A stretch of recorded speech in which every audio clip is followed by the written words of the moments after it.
Good morning, Max. How about that game? How about that game? Yeah, how about it? I tell you, the Georgia Bulldogs played an outstanding ball game, but you can't do a fake punt on 4th and 11 in the middle of the field and change your personnel. And it sent a flag to them, and of course Alabama stepped up, and thank goodness for an All-American second-team quarterback that stepped in and won that football game for them. Yeah, Max, I think Kirby had said they had a plan to run a fake punt. They knew what Alabama did, but, boy, it seemed like they need to check out of that. They didn't. And I really think he's getting a pass on that because of what Jalen Hurts did. Everybody's talking about that and not about one particular play because you punt that ball down and you get it out on the 15 or 10-yard line, your playbook shrinks, doesn't it, when you get down there? And I thought it was probably the call of the game that really, the call of the game was when Rodriguez missed the field goal. Well, that wasn't a call. That was execution. That was pretty big. It was huge. But just talk about that situation there on a fake punt. What do you look for, and why would you check out of that? Well, here's what I think when they put Justin Fields in there as the up back, that was the indication that evidently Coach Saban, they didn't take all their first teamers off that defensive bunch. They didn't put the return team in there, so that was something. See, they'd already prepared for it, without a doubt. It's just like, of course, I go back. I was part of that punt Looski that we did at Florida State would be Clemson, but we didn't change the personnel. And I've talked to Jack Crow and others that were on the Clemson staff, and they knew we had to play. They just didn't know when we were going to do it. And of course, it was 2 minutes on the ball. We did it from our own 26-yard line and drove it down, and Leroy Butler fell down on the 5. We kicked the field goal, beat them 23-21. But the fact is when you change, if a good scouted football team are going to pick up changes, particularly almost like what I call desperation. And I think Alabama was in a desperation mode at that particular time. And, Max, we've already talked about 2 losses you don't get in, and I think that's probably the fair way to do it, regardless of what kind of team Georgia has. It's a darn good one, and probably better than some of the teams they're going to be playing this Final Four. But if you have a good team like that and you have 2 losses, you don't have a good team. Well, and you don't. Yeah, and I think that the conference championship thing played a role in it. It's cost one of those losses cost them the conference championship. Yeah. And I think they used that, in trying to everything. I saw. I don't know how much I watched yesterday, and talked to people last night, and that they're on other teams, and basically said, hey, they lost. They had 2 losses, didn't win the championship. And one of them was a 20-point loss. And really, Georgia had no significant wins this year. And again, how you judge that's in the eyes of the beholder, based on what the committee member said. So I think, and I did hear some interviews late last night from committee members that it got heated in the committee itself. People were absolutely determined trying to define the best 4 teams or use the criteria that they use, to do that. And Georgia certainly fit in the best 4 teams. But the criteria by losing 2 games and not winning the conference championship kept them out. We got 13 wins by Clemson against nobody. So since you're behind the scenes and I'm not, or Barry and I are not, is there anything that's going to come forth today on the Auburn situation? And if it does, can you tell our listeners? Not I haven't, Coach. Not that, what's taking place, as I'm trying to get all the information together, all the bowls. The bowls. The SEC got 11 bowl games. Auburn's playing Purdue. That's the general conversation right now. Now they're going to be. So I don't think there's any doubt that Mel Tucker's going to Colorado. There were 3 or 4 others that Gary Bowden got fired at Akron. Yeah, I got all that. There was a few other things like that came up that we just ran across the screen while we were watching the bowl or the selection committee yesterday. But I've not heard any. I think some of that stuff will start to creep out this week, though. Is that actually what's happening? Max, did you sense? I think Kirby's fiery. I think he's competitive as they come. Yeah. and after the game's a tough time to judge him. But when, he said, you asked that coach over on the other sideline if he'd want to play us again. Did you sense that as disrespectful towards Coach Saban? Was it just a fiery Kirby talking? Is there a rift there? What did you take out of that? I took it as just the emotion at the time. They played well. They thought they played well enough, and I think they did. But they had a couple of breakdowns. But see, and we've talked about this before, guys. He's still a very young football coach as far as a head football coach is concerned. He's turned that program around completely, got them competitive, and they're going to stay competitive. I'll be really anxious to see about how they make the adjustments. If they lose Mel, does Tucker take another coach or two with him? Normally that's what happens. Then how does he replace those guys? To me, those are really, really important situations to watch the progress of this team. And then what does Justin Fields do? There's all kind of rumors he may transfer and all that stuff. And, when does Fromm make his decision about going to the NFL? There's a bunch of things internally that I think that really will be determining. I think we can determine where that program moves forward. Coach Saban and everybody measured it against Coach Saban. In particular now with Kirby, having been on that staff so long, everybody is watching, I think, from the outside in to see, all right, what does he do next and how does he handle that, as that program continues to move forward.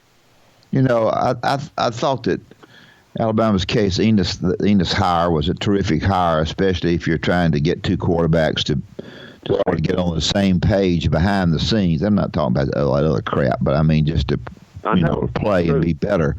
Yep. Is there any chance he has a shot to go to Tennessee as offensive coordinator? That's what I've heard. I heard that from a guy that's pretty close to him up there. He's close to a lot of the big contributors. And he told me that's exactly who Tennessee's going after, is try to get Dan Enos to come. And if that's the case, then, I don't know about Jalen Hurts. I don't know what Coach Saban said. I think Hurts is going to transfer, but he's going to go where Coach Saban wants him to go. I do believe that. So, but I heard that Jeremy Pruitt's going after Enos and also going after Jalen Hurts on that senior transfer route. Who is? So that'll be interesting to see how that happens. Oh, you talk about Tennessee Hurts. What about where does the Loxley to Maryland thing stand? And if Enos is as good as everybody thinks he is, would Saban just not promote him right here? Well, he may. I mean, you don't ever know, Barry. Coach Saban's got so many names out there that are clamoring to come to that program because of the ultra success that they know they can have, along with what the program has. So I think that's very reasonable. And he knows what. Look, had they not brought that, I don't know. Just like Coach said a minute ago, I don't know of anybody else in the country that could have done what he was able to do by maintaining two quarterbacks, keep them where he kept them. Then the substitution pattern on when they used them, and I know some of that had to do with health and how both of them's ankles are, or whatever, or knees, or whatever is wrong with them. But it just worked out, guys. I mean, it's almost like in a script in a book. The way that unfolded, in particular Saturday, and you notice Hurts is not still at full speed. Both ankles were taped, halfway up his leg, over his shoes, by the way, and he didn't show the speed that he's had before. But you know what? It was enough to get the two complete passes, and one touchdown he threw, and then one he ran in to win the ball game. For our listeners' sake, and we got a long time to talk about it, 29th of December. This is a team that in Oklahoma that doesn't do a very good job defensively. Done a little bit better, maybe in the last few games. I don't know. Maybe they've matured a little bit, but they throw it well, and they're pretty tricky because he's an offensive. I'm not genius, but he's smart. Is this a difficult game for Alabama or not? Well, you know where I'm going to be interested to watch, Coach, and of course we can't know this until the game. They'll never release their game plan on defense. But they're going to have to put a spy on Murray, and it can't be a 250-pound linebacker. It's going to have to be a defensive back that can run. Now, how do they adjust their defense to that? Because Murray's that kid runs about a 4.3, and he can turn it up, and he don't mind running it. He's a tough little kid, and he's really a baseballer. He's going to go pro baseball as soon as the season's over. But the fact is, he's got all the tools that Riley likes to make that offense work. And this, I think it's going to be a high-scoring ball game. I bet the over and under is probably in the 70s. So I don't know that that's come out yet. Alabama's, I think, 11.5, 12-point favorite. I think I read one this morning, 14 in that ball game. But they've been that against everybody. They will get set in Georgia. Where do we stand now with the Heisman? Now that's a question. I don't know what the injury factor by Tua having to come out, how that's going. I don't know how close that vote was. That'll start to all the votes had to be in midnight last night. Yeah, I don't like that. I wish it was after the game. I know it. We all do. You're right. I agree. But no, it's not, because see, I mean, the Vanderbilt's in 2 weeks. It's this weekend, I believe. It may be coming up this night. Yeah, it may be the 9th, the 8th and 9th this year.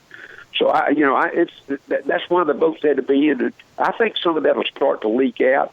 I think there's no doubt that the two top, the kid at Ohio State, Haskins probably is number 3, but it's probably going to be Murray and 2 at the top, and it depends on those late voters to see how Tua didn't get a chance to play because of injury, and Kyle Murray brought. Here's the thing that they got.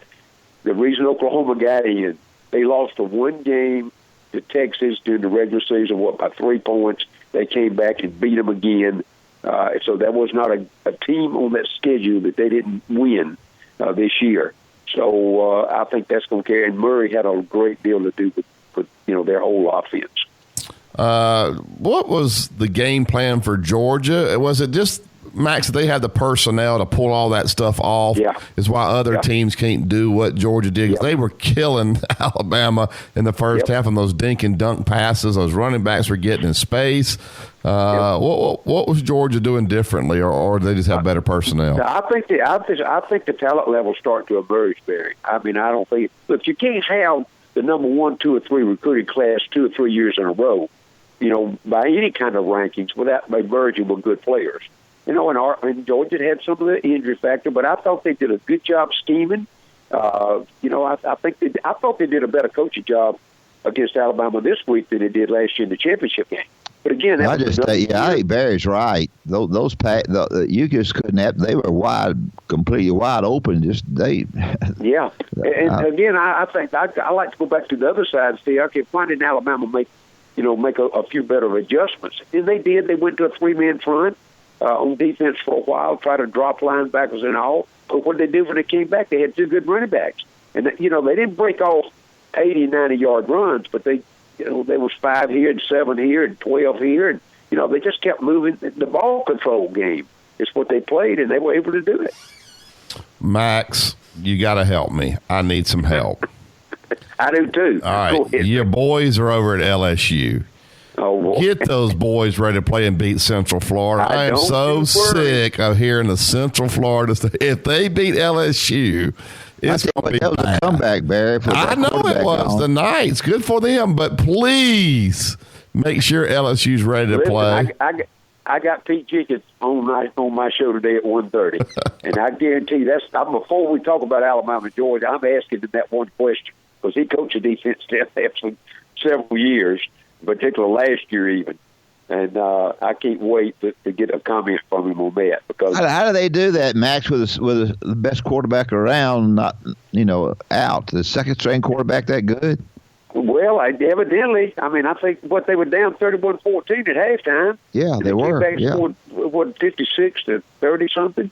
I mean, it was a wide open. Well, I think that I've never said anything about their talent level. I know those guys can play, but they don't play they play at a different level. And I do think that we're going to have strength against strength. LSU's defense by far is better than their offense. Now, I just saw this morning where. And I don't know how that's going to affect. When you declare to the NFL draft, does that automatically take you out of contention to play? We're going to get Max outside the Final Four.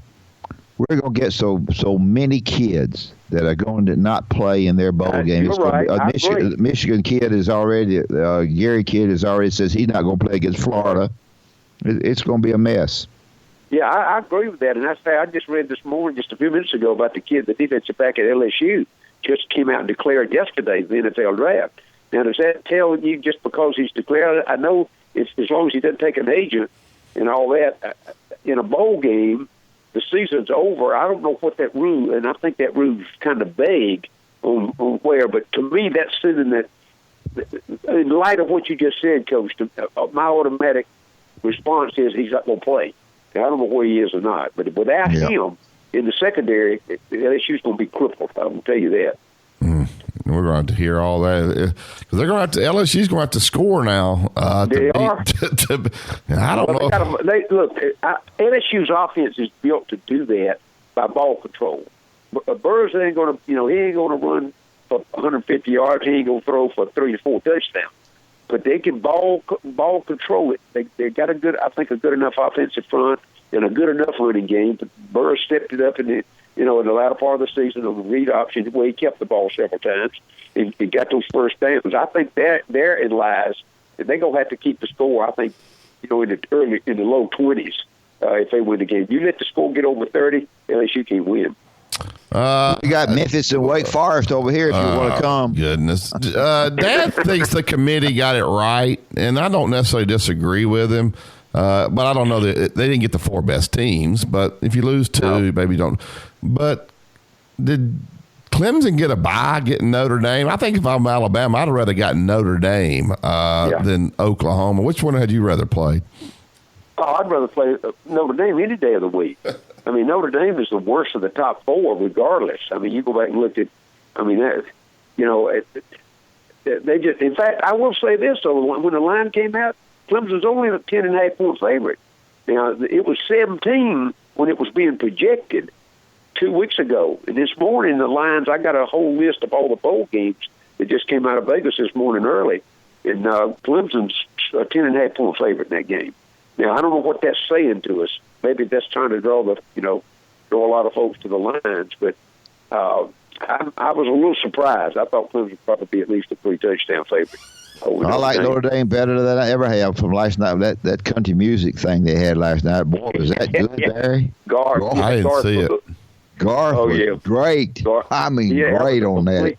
That was a complete sellout. I think over 50,000 guys at $100 at $100 a head.